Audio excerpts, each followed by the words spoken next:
Welcome to Smash Writing. We are back. Even though it's only been a couple days, but we are back and we've got another decade of comedy for you, which Justin actually watched. How many comedies in this decade? 22 in this decade. I doubled it from and of course we are talking about 2010s. And of course we are talking about comedy films, our favorite comedy films from 2000 to 2009. Well, needless to say, That's how fast my introduction is when I'm solo compared to you. Good lord, man. you also gotta make filler. Okay. You don't have to make filler, you can get to the point. Wow. Who wants to start our lovely list? I'll let you kick it off. All right. Back in 2003, when I first seen this movie, I don't know, it struck a chord with me, and it's one of those movies that stayed with me all the time. Of course, I am talking about Billy Bob. I like the fact that we both went with Christmas for number 10. I just realized it. So number 10 themes are Christmas movies. I am talking about the 2003 hit comedy Bad Santa, starring Billy Bob Thornton. I would envision, like, my mind now, this is how Santa Claus should behave. Billy was the perfect choice for this role. He really was. Because, like, literally, he was just coming off that relationship with Angelina Jolie where they had, like, a creepy Bond thing going. I don't pay attention to relationships. And well, it was weird. Like, you got into his personal life, but then you watch this film and you're like, yes, he is sold as the Santa Claus. Now, the miserable Santa who's working as a thief. Yes! He's got the little person who's helping him with... Tony Cox as the elf. His sidekick, which then turns on him. As someone who has worked in retail for... That's pretty much working in retail right there. I mean, this movie really brought the raunchy laughs on a simple story. And I don't know, I just, like, to this day, it's one of those comedies that I can still watch. You know, like, this is going to be my Christmas tradition with my kids, to watch Bad Santa.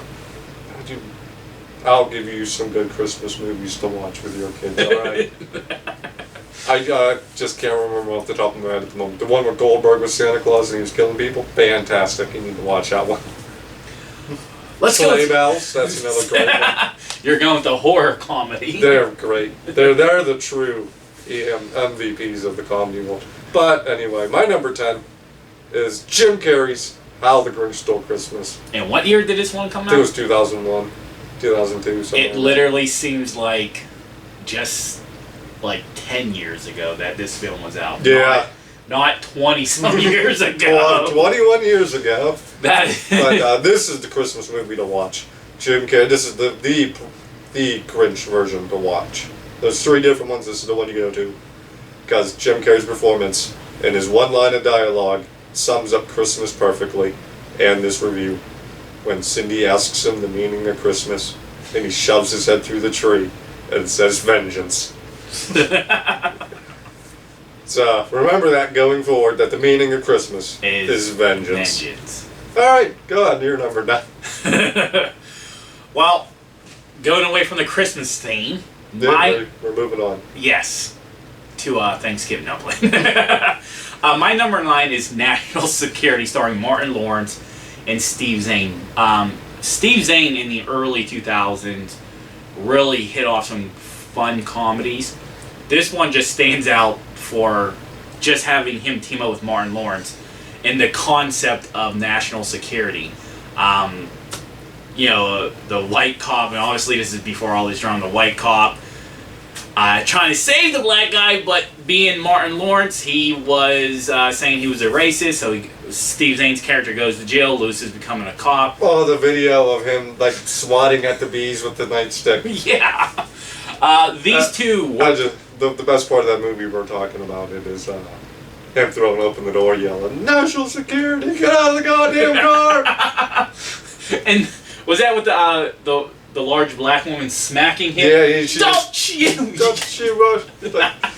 Don't you yell at me! There was tons of scenes throughout this film that really those two got to shine.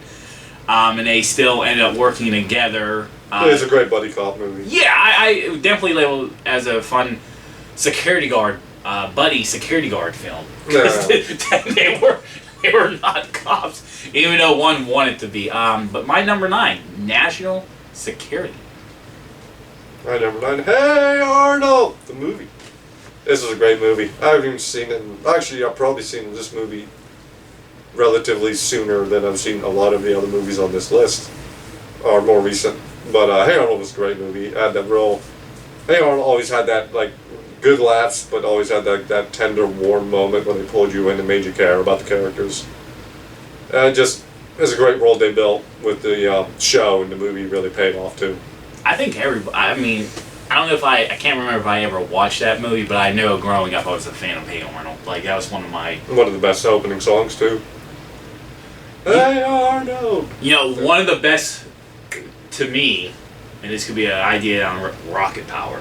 Bro, Rocket Power's intro is fantastic. Yeah, I don't think one power on a mission, action kids come. So, I love how it stops in the middle. Was it Reggie is her name? She like grabs the camera and starts shaking it in the middle of the... my number 8 comedy. At first, it didn't make me laugh. But it never makes anyone laugh. It has this is a garbage fire movie. I am talking about... won every vote in school. The teacher gives you like 3 votes and 3 movies to vote on. Everyone always voted for the piece of shit.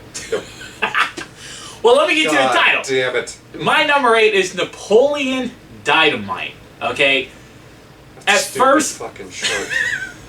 At first, the movie fell flat with me, but over the years, I've grown to like start to laugh at it. This IQ begins to die. You realize it. I mean, you got Uncle Rico with throwing the steak.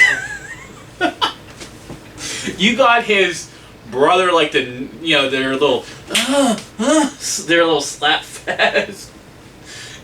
You got Rico, not Rico, but every moment. Pedro. Every moment is pain in this. This was John Hader's breakout role, which his career kind of fell downhill by like 2012. But nevertheless, one good movie. John Hader had one good movie. And it's on your list? No. So it wasn't even that good? No, not good enough to make the top 10. It was just... Out of your 25? Him and Will Ferrell, bro. Yeah, I would be on top 25. Because you only watched 25. But I don't know, it grew on me, so, if we were doing like this... cancer, it grows on you. Jesus Warping Christ. your IQ to that of nothing. My number 8, Napoleon Dynamite. I have no... compared to mine, I got some dumb choices, but Napoleon Dynamite is But my number 8 is Evolution. Just really funny alien invasion movie. That's what I'm here for. This is what I mean movie.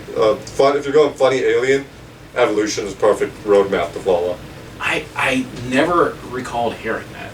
I love David Duchovny warring with the lead actress who was working against him because they were trying to get into the alien site to see because they'd already been there, but the government took it over. They were keeping them out, and the feud between the two of them was fantastic to watch. Sean William Scott wanting to be the firefighter and just messing up until the big end, and it was just a great time. I might have to look that up and watch it, just because I never actually even heard of it. It's very similar in vein kind of a movie to my number 7. Okay. My number 7 came out in 2005, 40-Year-Old Virgin. And once again, it was one of those films at first that did not grow on me. But the IQ thing. Over the years, it did. I thing. do appreciate more and more Steve Carell's comedy style. You had Seth Rogen. What comedy style? His dry personality. No, it was just really good in a drama. He's really good in a drama. Well, he's really bad in comedy. But yet he's a comedian. Sure. This is a film that also introduced me to a young Kevin Hart. The scene that he had back in the it wasn't even a Radio Shack, it was some type of knockoff store. Them going back and forth. you gotta keep your bitch on a leash type of. So many punchlines that came out of this one. Him getting his chest waxed and screaming Kelly Clarkson, and the friends going from. Remember, like, when they were like, what is it? No, like you know why I don't remember? Because I watched about 45 seconds of this movie and turned it off from my brain. Sandbags. It did bring the laughs over time. It did not. But that's my number 7. And let's go with the way over the top film. Justin's number 7. Of course it is. Look who you're talking to. My number 7 is Eight-Legged Freaks. I love this concept of the spiders who broke out and then became mutant spawn, which is giant spiders taking over the desert town. And I love the fact Your that this theme of 8 and 7. I love the idea of the fact that this movie actually does freak people out because they can't handle the spiders. The I remember that whole just big freaks thing. people out to the point they cannot handle it. And this movie is the Fucking least movie. scary movie ever. It's just a funny movie about giant spiders killing people in the desert. But people cannot handle this movie. I think, like how you say when you watch like within 20 minutes, I watched the trailer and I was like, I'm done. I don't want to watch it. I wanted to watch more of it. I think I watched this movie 2 times in a day. Just back to back, I put it on. Did you finish the credits then go back? Oh, yeah. give the people your attention. You made this glorious film. Alright, you shake your head, but I think Freaks is more entertaining than your last 2. My number 6, once again. Another Billy Bob Thornton. Yeah. Yeah, he, in his basically like asshole type of roles, is hilarious. Yeah. And Bad News Bears, once again, I think it came out just like 2 years after Bad News, so he's riding that wave. He gets a team of, misfit little... Yeah, this is a remake. And honestly, it rocked. Once again, he brings the laughs with his, asshole style of comedy, definitely, once again, involving kids. Yeah, it was hilarious. That's how you get comedy. Just be a jackass to some children. Basically, I mean, that's made his bread and butter. I mean, he even had him like doing his insect job work as a way to unite the team. His one random kid from an previous relationship, making her a pitcher, and then the little blonde kid with like the spicy attitude. Everything really. Spicy attitude. I only watched the scene where he was trying. The girl was wanting to be on the team, and he was giving her the tryout. Yeah, that's all I can really remember. Yeah. Then you had the kid in the wheelchair, the fat kid. Every kid had like a different personality and different stereotype. Different, yeah. They really went the stereotypes and went every different which way. But Billy led the way, and it was a hilarious comedy. Unlike my previous one, it didn't grow on me. I generally just laughed and enjoyed watching it when it first came out. Your number 6. My number 6. There we go. Balls of Fury. Just realize what the plot of this movie is. Just say it out loud.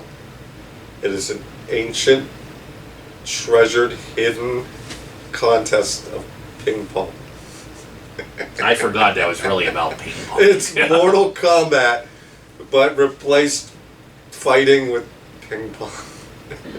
Everyone was so over the top, and it was all for ping pong.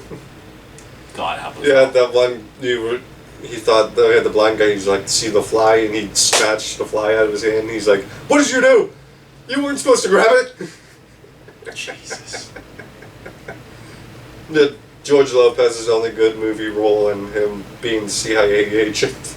I forgot he was in that. Christopher Walken was the head of the ancient ping pong people lore. Jesus.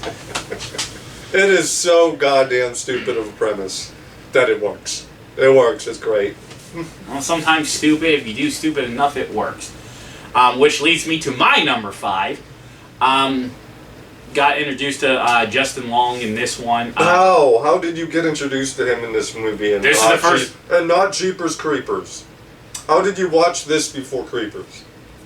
weird, interesting thing. I did watch this first before I watched Jeepers Creepers, and I am talking about the. I can't even say age, because you know what? I was like 9 when I watched Jeepers Creepers. I didn't get into Jeepers Creepers until after Accepted. That's weird. And it's weird how I get into these movies. I'm trying to remember what Accepted was. I keep getting it mixed up with that Perfect Score movie. Basically, Justin Long plays a kid that he's smart but dumb. He's dumb smart. So him and his friends who all don't get accepted in college for different reasons. Oh, they make up their college, that's right. Yeah, and the initials come out to spell shit. And so basically they start accepting everybody who gets rejected and giving them false hope.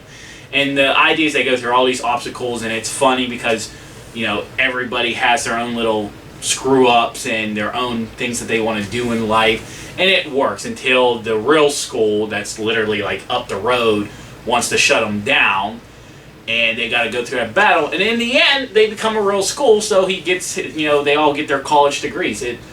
The amount of stupidity and the stuff that they come up with made this movie, I don't know if you say truly a like funny movie, but it was like a fun ride movie of goofiness. But that is my number 5, Accepted. My number 5, I almost jumped ahead. My number 5 is the Simpsons movie. I love all things Simpsons. You can tell that last year when I ranked all the Treehouse of Horror episodes, which was a nightmare. But you enjoyed it. I enjoyed rewatching them. I didn't enjoy making that list. Why? Because it was so hard to decide which one. Yeah, when you get to that middle section, like between 20 and like 8, it's like, this is really good, but only 2 of them were good, and the third one wasn't that good. And then that's the answer for the middle section. But the movie. I really liked the movie. I thought it had a lot of really funny moments. They made it. There's an extended show, which meant they had more time to work with it. Yeah. And they like comedy movies when you had that like depression part toward the end. I thought the depression part hit really well with Marge leaving Homer because of his decision to not want to go save the town. And it just and you understood why he did it, and you were like, I wouldn't want to save him either. Because that's the one time that you can actually like think for a moment, like, why would you want to go They back? had Tom Hanks advertising a new tourist attraction where it was once Springfield. The new Grand Canyon. Yeah. And like up on your 500 feet, turn a left next to nothing. Yeah, and it runs them off the road or something. There's no doubt, like, this movie really. It didn't. This is a movie that grew over time for me because. Oh no, I enjoyed it right You off. went in with such high expectations and it couldn't. Well, meet wasn't those it like expectations. when the opening part you had Bart going through like every which way to avoid showing him naked. Yeah, and then you just showed him naked anyway. Yeah. Or then Homer screaming at the movie theater, "You can watch this at home for free." Like they brought the laughs, and it's crazy because like. A lot of these cartoon films that are adult oriented, when they came to movies. Oh, they had a great moment where it's like, look what happens here, where Homer's lining up to hit, and does he fall through the roof or does he falls through the roof the first time, and then when he does it again at the end where he's trying to hammer in the nail, he hammers himself in the face. Yeah, this one definitely brought the laughs, and I enjoyed it.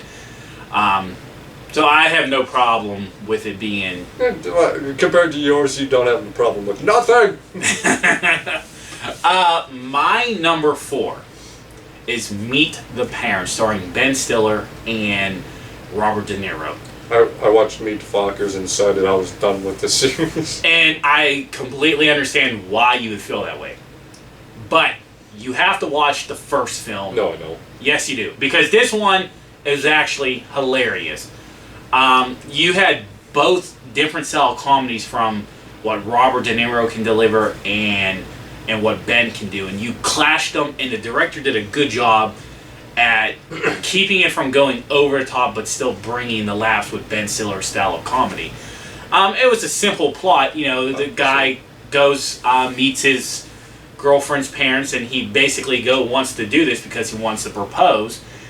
But he learns how her dad is a jackass and a former CIA agent and all this, and he wants to lie about things, but he still gets caught, and it all comes together with everybody being happy together. You had, not to be forgotten in this film too, was you had Owen Wilson, Of course you did. It's Ben Stiller movie. Yeah. And he was like this over-the-top ex-boyfriend who the dad loved and wanted him.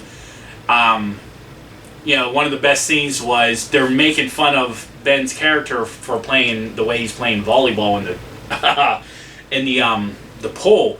So he goes up and spikes the ball and breaks who will be his sister-in-law's nose, and it's her wedding day too. They did so much that would be over the top, but they mellowed it down to keep the laughs, and that's my number 4. Meet the Parents. My number 4 is Rush Hour 2. And I can't disagree. Rush Hour was a fantastic movie. This is a movie sequel where they took all the great parts of Rush Hour and transplanted it here, and the chemistry, especially between Tucker and Jackie Chan, Tucker, yeah. and it grew even more in Rush Hour 2 with bigger stakes. This is the way you do sequels in comedy. Yeah, I think this is like really, you start to see Jackie bring out his laughs. Like, up until Rush Hour 1, he was funny-ish. Well, he started actually being more vocal about the comedy, because he's always that's what I'm slapstick comedy kind of deal. Like, because in Rush Hour 1, you were mostly laughing at him because you were laughing because of the culture clash between Chan and this one you're laughing with him because he was generally funny.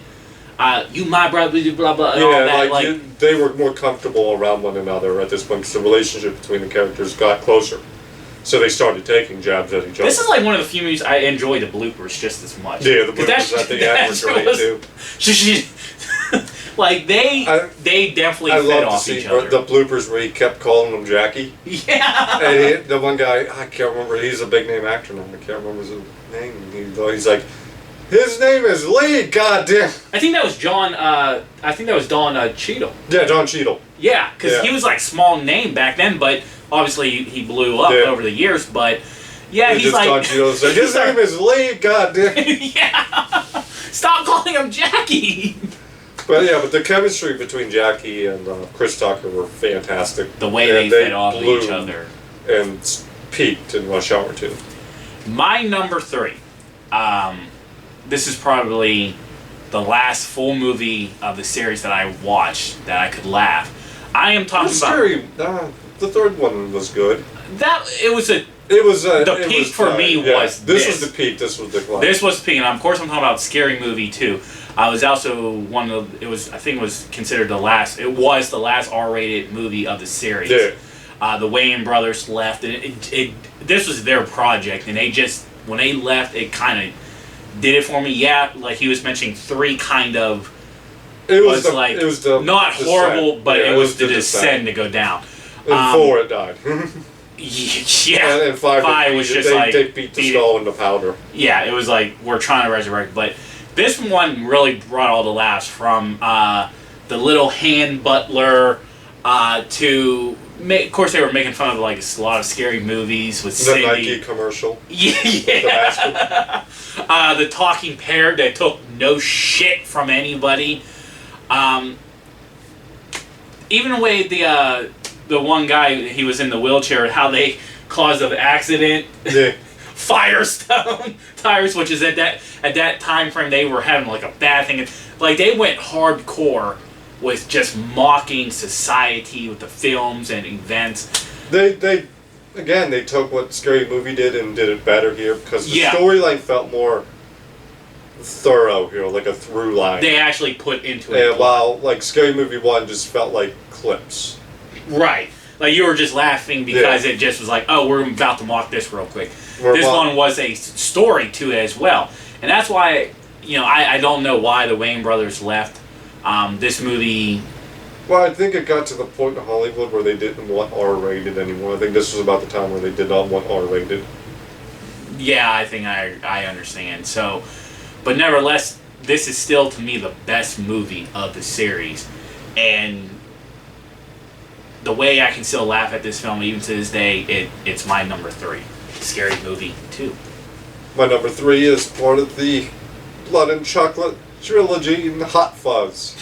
For the greater good, it had to be a number 3. If you want to listen to my review, I've droned on enough about this movie. It's fantastic. go watch this movie. If you haven't, go watch it again if you have. And check you out our can't review go on the wrong with Hot podcast. Fuzz. Check out the podcast. Yeah, that's number 3. Well, I can't say anything more about this movie. Your 2 is going to be interesting, but my number 2 came out in 2009, The Wolfpack, The Hangover. Such a simple plot. Dumb plot. Yeah, okay, it was a dumb plot. 4 guys living it up as one of their friends are about to get married. Concept. When this movie came out, and the other movies on your list came out, I just went out. I'm like, I'm done with fucking comedy. It's done. It's done. Comedy's done. Wrap it up. This was, this is still as one of the highest grossing R-rated movies as well. And of course, I'm talking about Hangover. Like I said, the plot was simple. They go to Vegas, try to have a good time. And apparently when they have the one dumb friend who gives them drugs, and they got to go on this mission to find their 4th member, and they go through these ups and downs. I would like to know who did it first. Was the Hangover first, or was the Simpsons episode first? I think the Simpsons episode was first. Well, when Homer and Ned went to Vegas, got drunk, and when they woke up, they were married to 2 of the showgirls. Which is part of the plot to this as well. So I'm wondering which The one Hangover first. came out in 2009. I want to say like May of 2009.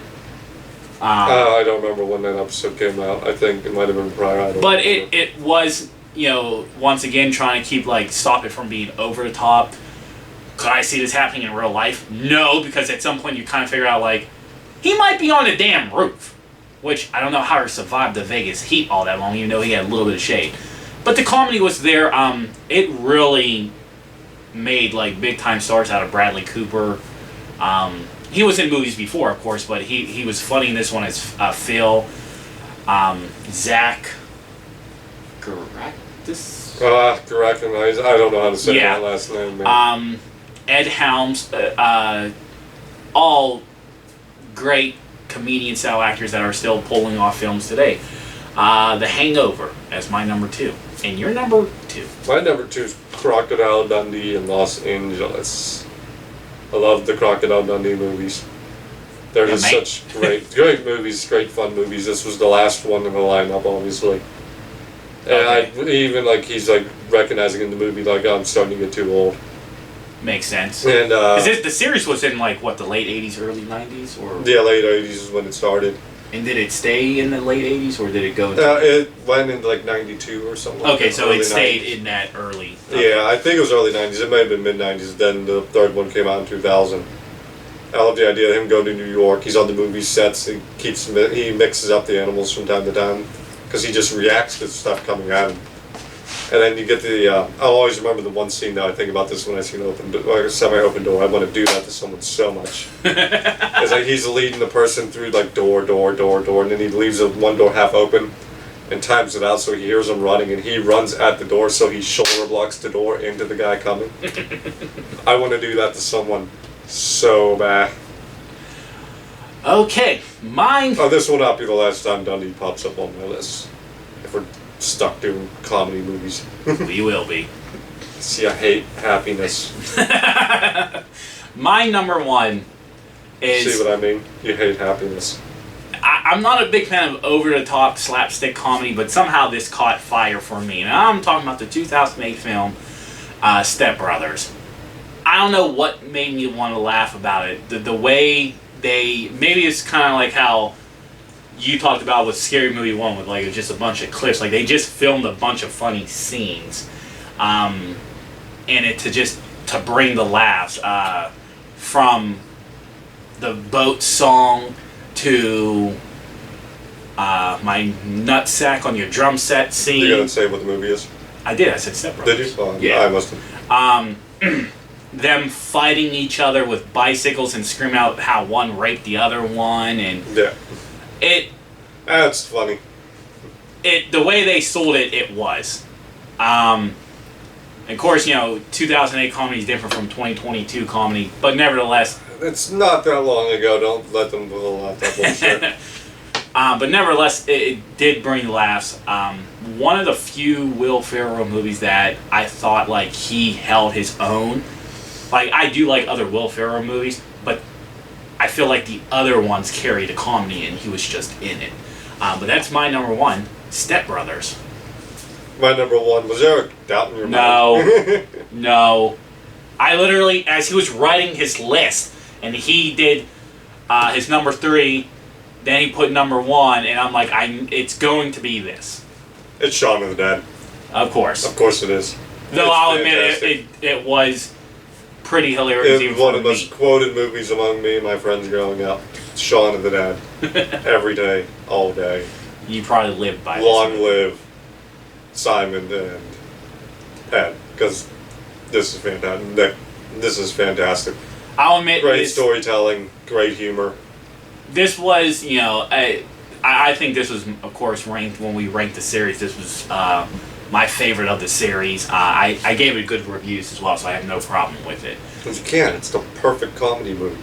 Okay, It's the perfect romantic comedy movie on top of it. Now you're going to say it's a perfect romantic zombie comedy on top of that. It's on the box. Romantic comedy with zombies. And if you think about it, it is a romantic comedy. Because take out the zombies and what do you have? Love. Do you have Simon's character getting thrown out by his girlfriend for not being mature enough? He matures throughout the movie and they get back together at the end. It's a romantic comedy with fucking zombies. And it's wonderful. And that is our comedy list of the 2000 to 2009 decade. Tell us what your favorite ones are. But until next time. Bye-bye!